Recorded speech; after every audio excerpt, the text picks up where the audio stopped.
So, folks, there is a guy named Donald Trump. And as we talked about a couple days ago, he has issued emergency orders to assemble the National Guard and the military and the federal agencies to swarm Washington, D.C. to put an end to the massive crime wave that has been sweeping the country's capital. With the small problem of there is no massive crime wave sweeping the nation's capital, and it is in fact at some of the lowest rates of crime that have been in Washington, D.C. since the 1960s, i.e. since, you know, a large number of you have been alive. Like, it's bottoming out, okay? Yeah, like, somniostatic, on the whole, it's at, like, a 30-year low, but in terms of, like, violent crime, it's at, like, a 60-year low, okay?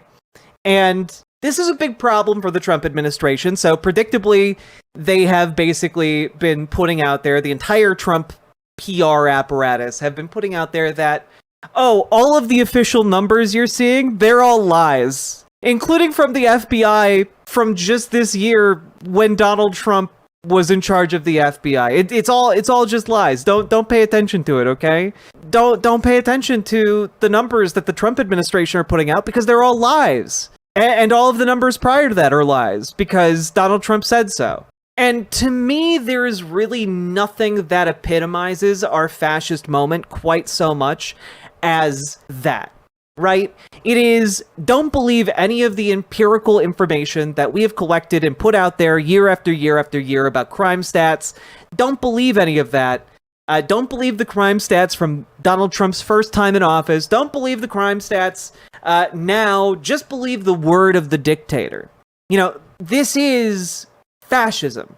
The anti-intellectualism, the anti-empiricism, the opposition to verifiable fact is a hallmark of fascism. It is one of the biggest ones, in fact. Again, for those of you who want like a full rundown of Donald Trump and fascism along the 14 points of fascism as laid out by Umberto Eco, and you don't feel like reading, I have actually done an entire video where I read it. Are we going to ignore the fact that Trump turning the Rose Garden into a concrete slab means he literally paved paradise and put up a parking lot? No, like literally. Literally, though.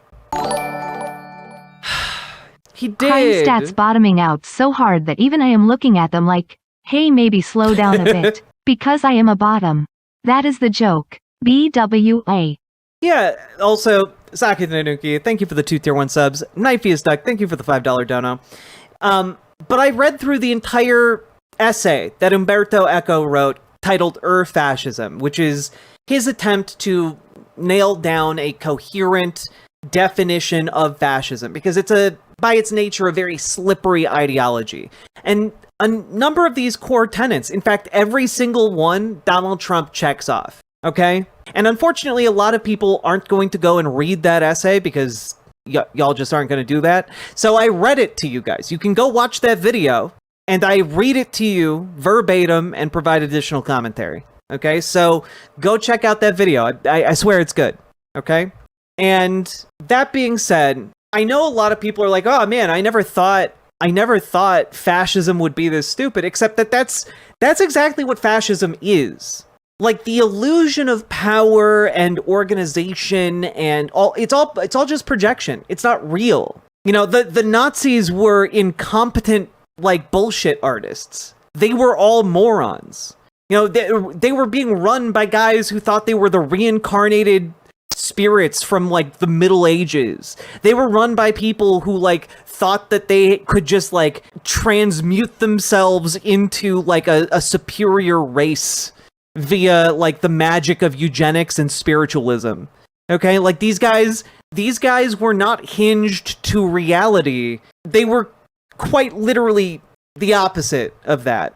And like the superstition, the mass adoption of superstition by the Nazis is also something that is largely replicated in every fascist movement. You know, it is a power play, because if the state is the only entity that controls actual facts, actual information, that is a form of power. And so those on the inside in ever decreasing circles are the only ones with actual real information. And at a certain point, they get the spigot of facts gets turned off and they just make up their own reality.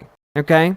I don't know why it's even important to point out it's fascism. Literally, the reason it's important is because we need to activate the liberal base. Because the large majority of people in this country are liberals, and they need to understand what is happening in a language that actually spurs them to some kind of action. So the reason I point it out is not because you guys don't necessarily know that it's fascism, it's that it is a useful rhetorical trick for us to point out that it is fascism, you know?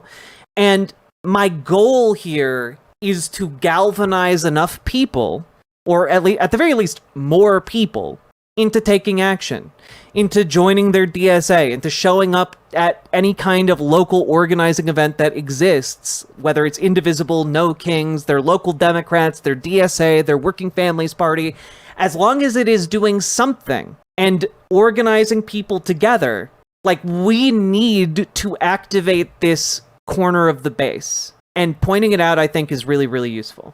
Hello, Lucy Hayes. Thank you very, very much for the raid. We've got to make the libs live out. Like, I don't know. I've never seen liberals this activated about politics before. And we need that to happen. Because by activating them, it also makes it easier for us to radicalize them to our positions. And it increases the likelihood that we are actually going to be able to weather this fascist storm. Okay? Yeah, get to know your neighbors. But I mention how stupid it all is because, well, it's self-serving on their part, but also they can't really avoid how stupid it is because their main guy, the leader of their cult of personality, is this guy. What a boxer's body was. So they brought him one, and I won't tell you who it was, but it was a big name, but the chest wasn't exactly what you need. One shot, and your heart would pop out. That wasn't too good. Then he did another one. He was fat, sloppy, but had a good face. Then he did another one, and another one, and another one. And he turned it down. He wouldn't take $1 million. He wouldn't do it. And it turned out that when they saw him, they said, you know, you'd be actually pretty good for this role. And he had never done this before, anything like it. But think of it, he turned down $1 million. He had nothing. He refused to let somebody else play. He didn't want to play it. He wasn't original. He did it as a writer. But he ended up playing it because he couldn't find anybody else that fit the role. And who knew what would have happened? Yeah, genuinely, this man, his brain is gone. You know, like, they need to embrace the anti-empiricist nature of their movement because this guy is just completely gone. His brain is gone. He can't list specifics. Is he talking about Sylvester Stallone? I think he's talking about Sylvester Stallone. But then again, he avoids mentioning any specifics about any of this because his brain is just cooked. Yeah, he's just like Hitler doing all that math, except that this guy is just doing all that dementia. His brain is Swiss cheese. I mean, and that's charitable to... Sorry, that's uncharitable to Swiss cheese. It doesn't matter, because the Republican establishment is excited. They are rock hard at the idea of deploying the military on cities across America. That, you know, specifically weaponizing the military against their political opponents.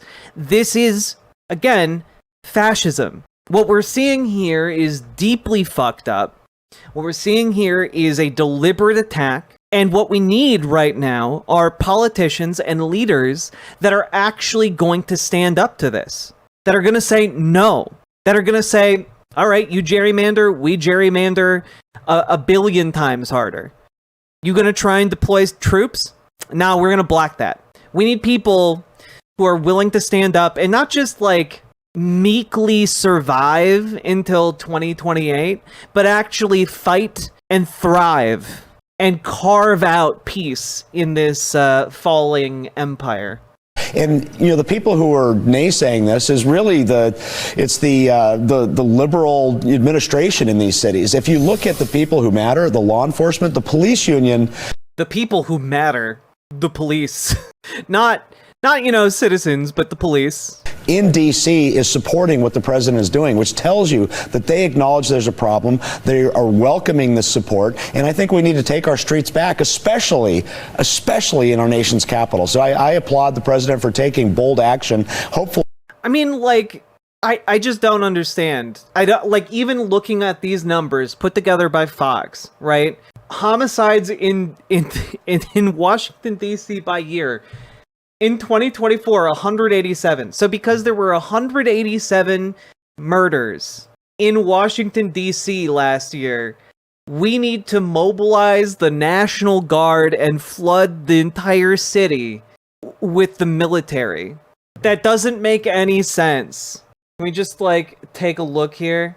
Yeah, as of July of this year, Memphis, Tennessee has had higher murder rates than any other city in the United States. But we're not deploying the military to Memphis, Tennessee. Nor should we, by the way. The police are more than adequate to the task. But this guy is a congressman, is just giddy at the idea. Hopefully this is a harbinger of what we see in it's a harbinger of what we're gonna see. Not a harbinger, a harbinger. I hate these people. I hate every aspect about them. These liberally run cities across the country that have crime problems and have a problem with us just not enforcing our laws. I mean, it's a really simple thing. Enforce the laws. Make our streets safe again. So you think that's why crime has gotten so bad in Washington, because there's no enforcement of the laws? I think that's exactly the problem. Yeah. They haven't been enforcing it. We've got this lackadaisical thought on actually dealing with these problems, and you see it across the country, and especially. We aren't chopping off hands anymore when someone steals something, and that's leading to a rise in crime. Except that that's not actually the case. Especially in cities that have liberal administrations, they're just not enforcing the law. Homeless problems, crime problems, drug problems, and we need to send in the troops. All of which, by the way, are worse in red states. Weirdly, they never mention this about their own constituents, but. Which is exactly what we're doing. I hate these people. It's a real harbinger of a fish. But we need to give a little bit of an update on what is happening here, because despite how completely cooked Donald Trump's brain is, in that press conference, he did say something that is incredibly disturbing. The presence of National Guard troops is expanding in Washington, D.C., as President Trump is urging Congress to pass a crime bill and also extend his federal takeover of the Washington, D.C. Police Department. So we're going to need a crime bill that we're going to be putting in, and it's going to pertain initially to D.C. It's almost. Every time the Trump admin speak, they should be relentlessly mocked, to the point they can't even speak. Fascists hate being mocked and humiliated. I know! This guy claps like a seal with his hand gestures, but no one ever points out. No one's ever like, why do you do that with your hands? It looks weird. No one's ever like, hey man, insert basic follow-up question. I really just want journalists to make fun of this man en masse.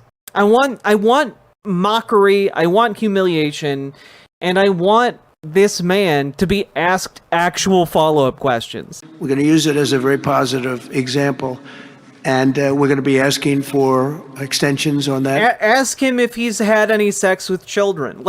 Ask him blunt, stupid questions that operate on his level, okay? He isn't going to be able to respond to anything that's sophisticated. He's just going to bullshit his way out of that. I know Chuck Schumer has a plan. He's been talking with the Baileys for over 40 years. Yeah, look. Chuck Schumer, I've gotten reports that Chuck Schumer has disappeared into a bunker with his two friends, the Baileys. I've heard that he's trying to set up a swinger party for them, and everyone is invited. But no one's shown up yet. So weird. Anyway, Saki Tanuki, thank you for the 2 tier 1 subs. I appreciate you very, very much. Long-term extensions, because you can't have 30 days. Yeah, they're, So remember the other day, folks? Imagine if media had a heart and spine like Ms. Rachel. NGL, I got emotional this morning watching the Ms. Rachel segment on Democracy Now! Side note, Indivisible had over 20,000 in their meeting today. Hell yeah, Andrew S. Also, thank you for the $10 super chat. Very much appreciated. And yes, Miss Rachel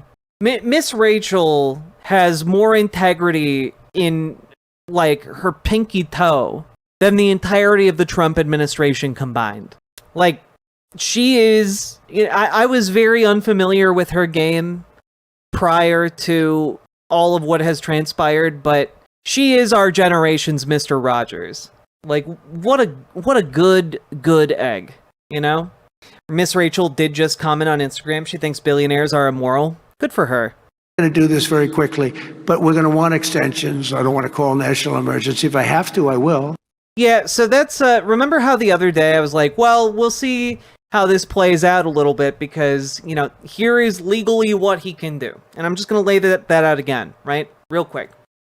Legally, what Donald Trump is able to do under the Home, you know, the Home Act is essentially he can, for 48 hours, mobilize the military to take up positions around Washington, D.C. He can also, if he alerts certain members of committees in Congress, deploy the military, deploy the National Guard for 30 days. What he is talking about in this speech is going beyond that 30 days. Trump loves extensions. That's part of why he was on Little St. James. Damn, Sake Tanuki. Thank you for the 2 tier 1 subs and the fire. I've heard it's ramping up tonight. Yes, the Andromeda Archives, the National Guard rollout is going to be unfolding in greater and greater numbers throughout the night. But Donald Trump here is now talking about getting Congress to try and okay an extended occupation of Washington, D.C., the nation's capital. And that requires action from Congress. So what he's going to try and do, and I am unsure at this moment whether it requires 50 votes or 60 votes. I'm hoping it requires 60 votes in the Senate in order to get that extension. If it does, then this is likely just a lot of bluster. If it doesn't, then we're in some pretty deep shit, because Republicans are going to be all too happy to give this guy dictatorial power over Washington, D.C. Okay? It's a scary precipice to look upon, you know? Now, there's an additional wrinkle here. Not an additional wrinkle, but there's an additional badness brewing, which is that there are plans for a rapid deployment strike force to liberal cities. Again, this would require congressional action. Do you think Trump will give Russia an out on Monday during the Alaska meeting? I cannot believe we are about to host the world's biggest terrorist on our soil. It is truly a denigration of our country that Putin is allowed to visit. Abzu, thank you for the $10 super chat. I don't know how that meeting is going to go on Monday. My assumption is that it is going to be an attempt. Trump is going to come out of that with an attempt to strong arm Ukraine into like giving up. And Ukraine isn't going to do that. So I don't know that anything productive is going to happen here other than Russia is going to be able to, and by Russia I mean Putin, is going to be able to extort more favors out of Donald Trump. That's it. You know? Truly disgusting hog behavior. But Trump is planning right now to deploy a rapid response strike force. He's made these plans with the Pentagon. The idea would be that there is approximately, 1,000 troops that get rolled out in waves of 100 to different cities around the country. This is all not really going to do that much. Deploying 1,000 troops is not going to do that much in cities of millions. That being said, it lays the logistical apparatus, the mechanisms for flooding a deployment with even more troops, right? It's just a show of force. I mean, that's my read on it. I hope people greet Putin with Ukrainian flags. It is my read, Lucrota, that a lot of this is posturing. A lot of this is designed to make us afraid. A lot of this is designed to, put on a show of power. But ultimately, it is a display of how weak Donald Trump's position actually is. So, again, while there is a lot of projection, as is the case with the Trump administration in basically all things, it is not as strong as it appears. It is an expanding balloon that is meant to terrify us, like a moth that flaps its wings open and it has a scary face, but it's actually just a fucking moth. That's what's happening right here. Also, One-Eyed Heathen, I hope, I can't say what I hope. I'm sorry. I'm not touching that with the 20-foot pole. Thank you for the $5 super chat, though. Yeah, it's all a paper tiger. And so, do not let this dissuade you from organizing, but be able to point out to your liberal friends and family what this is, what is happening, right? And yeah, shoot bang, that maybe I'm full of cope. I don't know. But my take on this is I think we have to see how Congress goes. If 60 votes are required for, the National Guard to remain deployed in DC, then this is all going to be posturing. If they manage to get the votes to make this indefinite, then we're in a very different situation. I'm also very dangerous and poisonous. Don't eat me. Jack, it isn't working. He's tanking his popularity with his base. I mean, I want to see a persistent decline. I want him to hit like a 20% popularity rating. Here, let's keep watching this CNN segment because it gets a little bit worse. Brian Todd's in D.C. Brian, are you seeing a larger number of National Guard troops on the ground? We are seeing a larger staging presence here, Jake, and we are told by a White House official that starting tonight there will be a significantly larger... Oh, sorry, not the Home Act. The Home Rule Act, Superjet guy. That's my bad. National Guard presence on the streets of Washington, D.C. As I mentioned, this is a major staging area. My photojournalist Andrew Smith and I will kind of go down this fence line here and show you what you're looking at. This is the National Park Police facility in the Anacostia section of Washington, D.C. You can see National Guard armored Humvees right here. We are told that guardsmen and other federal agents have been staging from here for the last couple of nights. You can see Metropolitan Washington police vehicles here. We have seen FBI personnel coming in with Kevlar vests and weapons, and one taking a rifle out of his vehicle. Now, the National Guardsmen, we're told, will not be carrying firearms on their person, but they will have them in their vehicles ready if need be. You can also see kind of a command control center over there where those temporary communication stanchions are, and you can see some personnel gathering over there. We have seen several jurisdictions represented here, including the Capitol Police, the Metro Transit Police, again, the FBI, and others. Now, according to a White House official, Jake, there were 43 total arrests last night in the district. That official saying that was double the number from the previous night, and significantly, the official told us that with those 43 arrests last night, the total number of arrests as of last night surpassed more than 100 since this operation began last Thursday, August 7th. Now, among those arrests were 1 for homicide, 33 firearms violations, 7 narcotics-related charges, and several other... Okay, I just looked it up. It appears that if they want to extend the Home Rule Act, it would take 60 votes to invoke cloture and end the debate and move to the final vote, meaning that Democrats in the Senate would be able to stop a vote even if the Republican majority wanted to vote.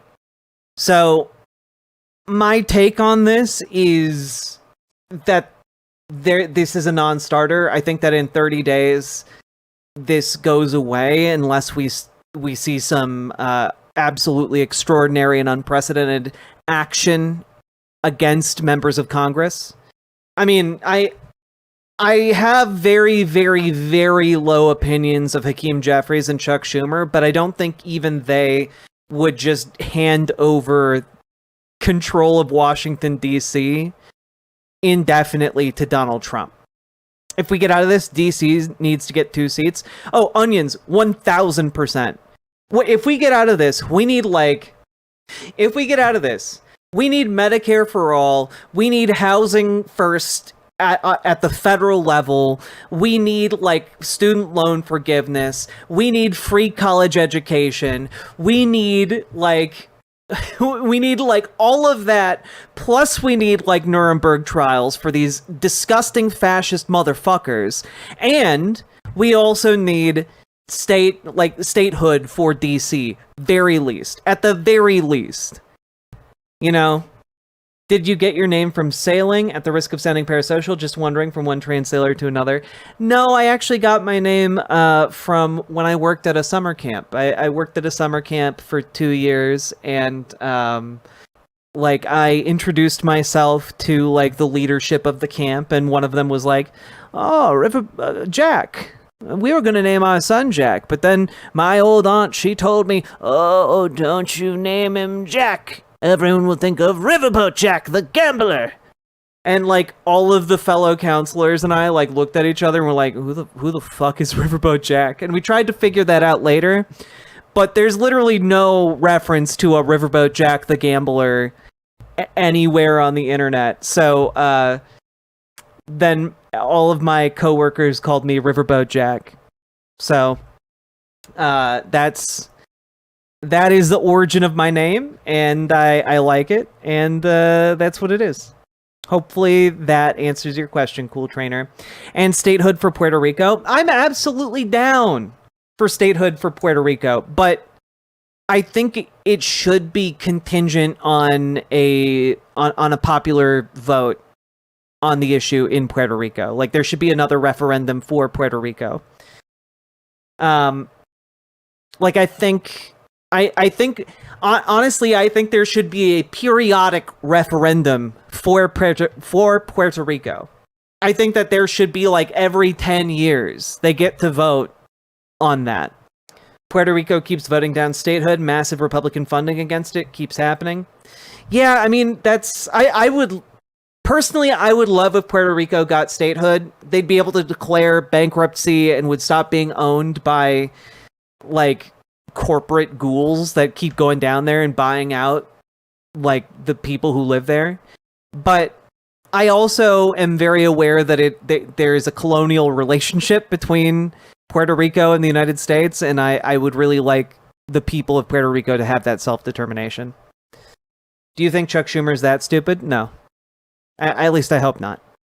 Donald might use the threat of him giving Alaska back to Russia to force Canada's hand. I don't think Donald Trump is going to give up Alaska. Oh, is Iron Mouse Puerto Rican? I had no idea. Cool. Give that choice to Hawaii while we're at it, too? Absolutely. All right, we got really sidetracked there. Charges. Again, we're told that, the National Guard presence... Wouldn't Trump ignore Congress and continue to indefinitely occupy D.C.? My intuition here is no. I don't think so. I don't think that Donald Trump has a consolidated grasp on the entirety of the National Guard and the entirety of the U.S. military to the point where, he could just say, fuck Congress. We're going to keep these National Guardsmen sitting around doing nothing around D.C. for the next 90 days. Let's go. I don't think that's gonna fly. None of the people who are being deployed here view this as their jobs. Will be significantly larger tonight. The White House official who we spoke to said... Man, a lot of you guys like Iron Mouse. I know nothing about Iron Mouse, but from what little I've seen, they seem delightful. The National Guard, though, will not be arresting people. They are here to make the environment safer for other officers, and we're going to see what the task force comes up with tonight. We've been fanning out with them for the last couple of nights, and again, National Guardsmen will be making themselves much more present, at least visibly, here in Washington tonight. The White House says the number of National Guard troops No, I'm not in D.C. in Washington, D.C. is expected to expand this evening as President Trump's federal takeover of the city's police force enters its third day. The White House added that the National Guard overnight presence will expand to 24/7. This after U.S. Attorney for the District of Columbia, Janine. Like, look at all these jackasses just walking around doing jack shit. Oh, they arrested 34 people. Oh, so an average night of policing in Washington, D.C.? Congrats. Pirro went on Fox to highlight the number of arrests made in D.C. last night. There were 43 arrests. And Sorry, 43, not 34. My bad.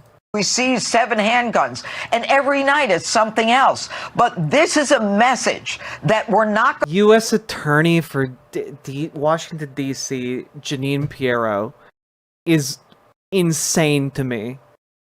How? going to tolerate crime. CNN's Kristen Holmes is at the White House for us right now. Kristen, today President Trump said he's going to ask Congress to extend this federal takeover beyond 30 days. Yeah, that's right, Jake. I mean, first he actually said that if there's a national emergency, he doesn't have to go through Congress. Now, he and his team both know that would require a lot of legal hurdles in defining national emergency in this case. Then he quickly said that after 30 days, he does plan on bringing this to Congress. So it appears that this would go much longer than many originally thought, particularly that includes Mayor Muriel Bowser, who seemed to think that there was an end time cap on this, and President Trump himself. I mean, there is. Like, in the law, there is a time cap on this. Doesn't seem to think that that is the case. Now, here's what he said about this ramping up of federal law enforcement presence in D.C. We're going to fight crime. That's a good thing. Already they're saying, he's a dictator. The place is going to hell, and we've got to stop it. So instead of saying he's a... You know, that there is something really funny about this, where it seems to genuinely make him upset to be called a dictator. Oh, they're already saying he's a dictator. Instead of saying he's a dictator, why don't you call me, like, I don't know, a savior? Dictator, they should say, we're going to join him and make Washington safe. Now, and a couple things to note here, Jake. I mean, we heard President Trump also talking about essentially that this was a test period to look at other cities as well, like Chicago, like New York. What does this actually... Except that, like, you can't federalize the police of those cities like you can with Washington, D.C. actually look like in the long term? That's been one of the biggest questions. It should be made clear that the jurisdiction he has to do this does not apply in cities like New York and Chicago. This is all because of home rule. There are not as many safeguards up around D.C. because it does not have statehood. So how this would actually translate nationwide, that remains to be seen. But clearly, President Trump... I want, like, I'm sorry, I want a more pugilistic coverage of this. Like, that remains to be seen. No, I'm sorry, there's no way for him to do that. Be explicit. Be explicit and be goddamn angry about the fact that this man is trying to take away our goddamn republic. This Weasley, like, bronze to hell dipshit is just making it all up as he goes. Stop assuming it's part of a master plan. Stop assuming he knows what the fuck he's talking about. Stop assuming that Republicans are operating in good faith. Stop it. Have some self-respect as a journalist. And likely some of the White House is viewing this as a model for something they will want to try in the future. All right, Kristen Holmes at the White House, thanks so much. Here to discuss, CNN senior political commentator Scott Jennings, Margaret Hoover of PBS's Firing Line, and former CNN senior... Oh, good. Scott Jennings.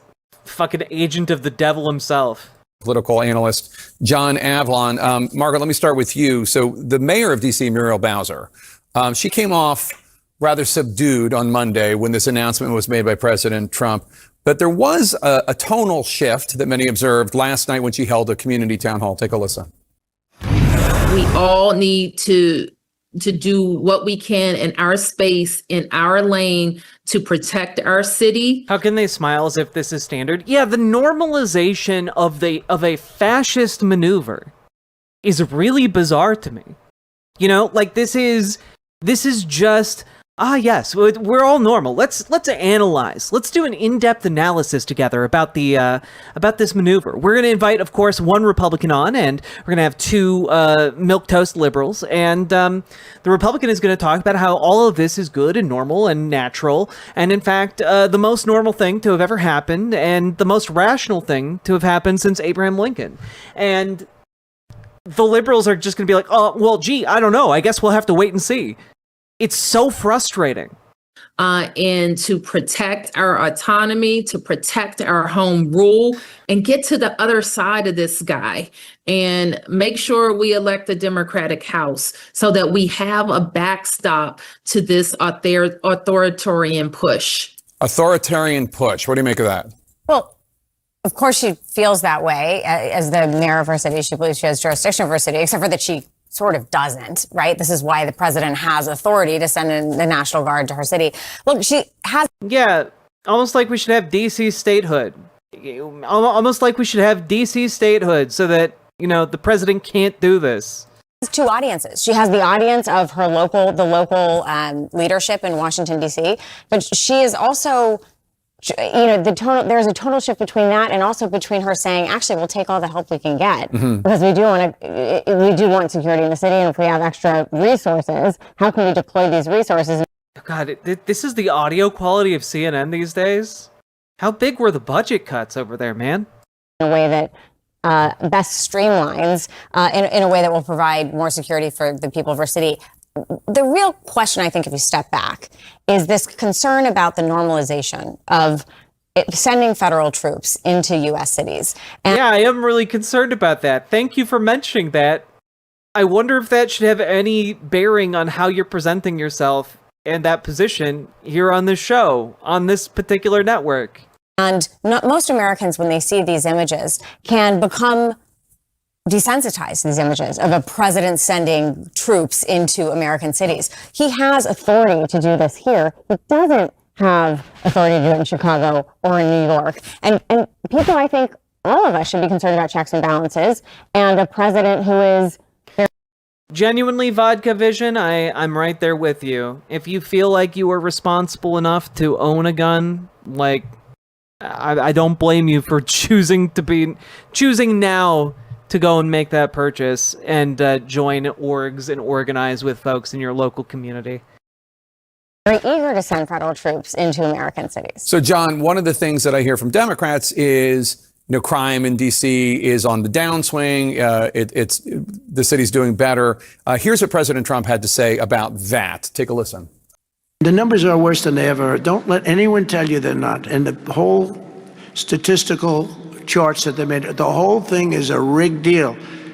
Where are you getting your information from then?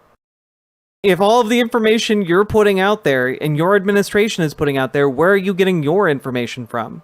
They got rid of the guy because he didn't want to do the numbers the way they wanted to, and they put their own numbers out. They said it's the best in 20 What are you talking about? Your FBI put out the most recent numbers. years. No, it's the worst in 20 years. Now, I believe what President Trump was talking about, there was a report in the local NBC in D.C. about a D.C. police commander who was suspended in May of this year after the police union alleged that he was manipulating data to make it appear that violent crime in his area of the city, which I think was like the Adams Morgan area, had fallen more than it actually had. Liberals, Democrats often are suspicious of police numbers, but it's interesting because in this instance, they are citing them. Do you know what I mean? Well, I mean, it's important we have a fact-based debate. Right. And I'm a tough on crime guy, you know, worked for Rudy Giuliani back when he was mayor. But this is something very different, right? First of all, the idea that he's calling out the importance of a number, someone should, you know, have him call the Bureau of Labor Statistics where he just canned someone for telling the truth. You want to pass tough on crime bill? Pass a tough on crime bill. Give cities more resources to combat crime. But don't just... I hate this show. Go ahead and try to normalize using federal troops in U.S. cities. And that's the slippery slope we're on right now. Well, what about that idea? What about the idea that this is, even if one supports this effort, it's a Band-Aid, right? It's not like, hiring 500 additional cops in D.C. And I think they do have a staffing shortage in the D.C. Police Department. They need to fix that. I don't know what's authoritarian about putting some extra eyes and ears on the street. Well, what could be authoritarian about, I don't know, like, first of all, I love how he's like, what could possibly be authoritarian about spying on the populace? Why, there's nothing authoritarian about the Gestapo. They were just walking around getting information from, good neighborly folks. Just walking down the street in plain clothes. Just some extra eyes and ears. Nothing wrong about that. Like, first of all, just on the face of it, right? Second of all, yeah, what could possibly be fascist about deploying the military to seize the nation's capital? What could be authoritarian about that? Nothing wrong with a soldier standing on every street corner ready to shoot anyone who steps out of line. Nothing bad about that. Why? Nothing wrong with that. What? Don't you like safe streets? I love safe streets too. I love being able to drive down my side of the street and there's not another car in sight because everyone's too afraid to go outside. Nothing wrong with that. Getting criminals off the street to keep people from being murdered and carjacked. Nobody in their right mind believes Washington, D.C. is safe. And to say, Yo! Being murdered and carjacked. Nobody in their right mind. Sandwich Man! Let's go! Believes Washington, D.C. is safe. And to say the president's trying to... No, did they catch Sandwich Man? Oh, that's so sad. That is so sad. I thought he was gonna get away. Ugh. Justice for Sandwich Guy. Help us keep people from getting murdered and carjacked, and we have to stop this authoritarian push. I mean, it's just sort of ridiculous rhetoric. These Democrats don't know what to do with themselves. Every time Donald Trump tries to do something, they reflexively feel the need to oppose it without thinking through the political implications for themselves. You think Democrats are taking the bait? Well, I think they're acting like idiots here. The city is crime-ridden. I saw a guy get murdered in Union Station in February. At 4 in the afternoon. I was there. I was holding the bloody knife. And you know what? Not anyone stopped me. It was the first time I felt anything for years. I saw the body hit the floor at the bottom of the escalator on the second floor. And so everybody who visits there, everybody who lives there knows it's a serious problem. You have extra eyes and ears. They've arrested criminals. They're getting illegal guns off the street. People feel safer. Tourists feel safer. What is the problem? Margaret? I'm sorry, the tourists who are coming... Yeah, all of the tourists who are coming here en masse these days. All of the tourists are going to feel so safe seeing a military occupation of the capital of the United States, while routinely these days people are being disappeared for even, approaching the border. Here's a story about a Washington State... No, why? Anyway, a Washington State employee stopped at the Canadian border and held by ICE in Texas. Basically, a Washington employee of the state went to go drop off her kids and was arrested by ICE near the Canadian border, sent to Texas, and then held there 4 weeks. Cool stuff. Yeah, why wouldn't someone want to come here? Oh, hey. From 12 hours ago in Mother Jones, teen with disabilities detained by ICE outside school in Los Angeles. A 15-year-old boy with disabilities was detained by the United States Immigration and Customs Enforcement outside of Los Angeles Unified School District High School at 9:30 a.m. while he was registering for classes. The boy was placed in handcuffs and he was only released after both school staff and the Los Angeles Police Department intervened. The LAPD saw this happen and said, nah, actually, that is pretty beyond the pale. Do you have any idea what has to happen for the LAPD to give a shit about, law breaking? That's crazy. That's crazy. Yeah, all the people who are so eager to come here in those circumstances to pay homage to the shrimp-dicked loser in the White House. The problem... It is, look, it's a series, there's, you and I both know it's not that Washington and sending National Guard troops into Washington is legally permissible, and it would be completely different if he had sent troops into New York City, for example. And the issue is that he's normalizing. Or LA. for another example. This for American eyes and ears and making it seem like, oh, look, there's a crime problem. We'll just send the military. Because there is a slippery slope problem, Scott. You and I both know that. I mean, we come from a conservative pedigree that really respects checks and balances, that respects the military. Oh, so all three of these people are conservatives. Thanks, CNN. Military's lane and civil society's and police's lane. And there are ways to secure a city. You and I both know that. Like, we watched Rudy Giuliani turn a city around. Could do it. It would be great. In America, Oh my God. We all watched Rudy Giuliani turn a city around with his stop and frisk policies that targeted African Americans disproportionately and violated their rights routinely. But he turned the city around, everybody. Clearly, it was a result of his harsh authoritarian policies and not, an economy doing better and like grassroots organizing, seeking to pull the city up out of the muck for decades. I agree. They can't get it right in Chicago. They can't get it right. Decline in the United States, except for Donald Trump's first term. Well, but like the urban policies in many of these cities have been failing. But the answer isn't to send the military. I love, again, this is who CNN gets. This is who CNN gets. The liberal policies of these cities have been failing. We literally saw record crime drops. We're seeing record crime drops across the country right now in those wretched hives of scum and villainy run by, Democrats. God, I hate these people. Mainstream media is effectively dead in terms of, like, its ability to push back or speak truth to power. You send the military and you think that's normal? We're going to have a lot of problems down there. Anyway, like, comment, and subscribe. Riverboat Jack is going to town. All the viewers gather around. Twitch and YouTube and Swishy streams. All that content is bursting the seams. Politics, dating, plenty more. Your sense of fashion you'll adore. So grab your stuff and hop aboard. We're going straight to Jack's Discord.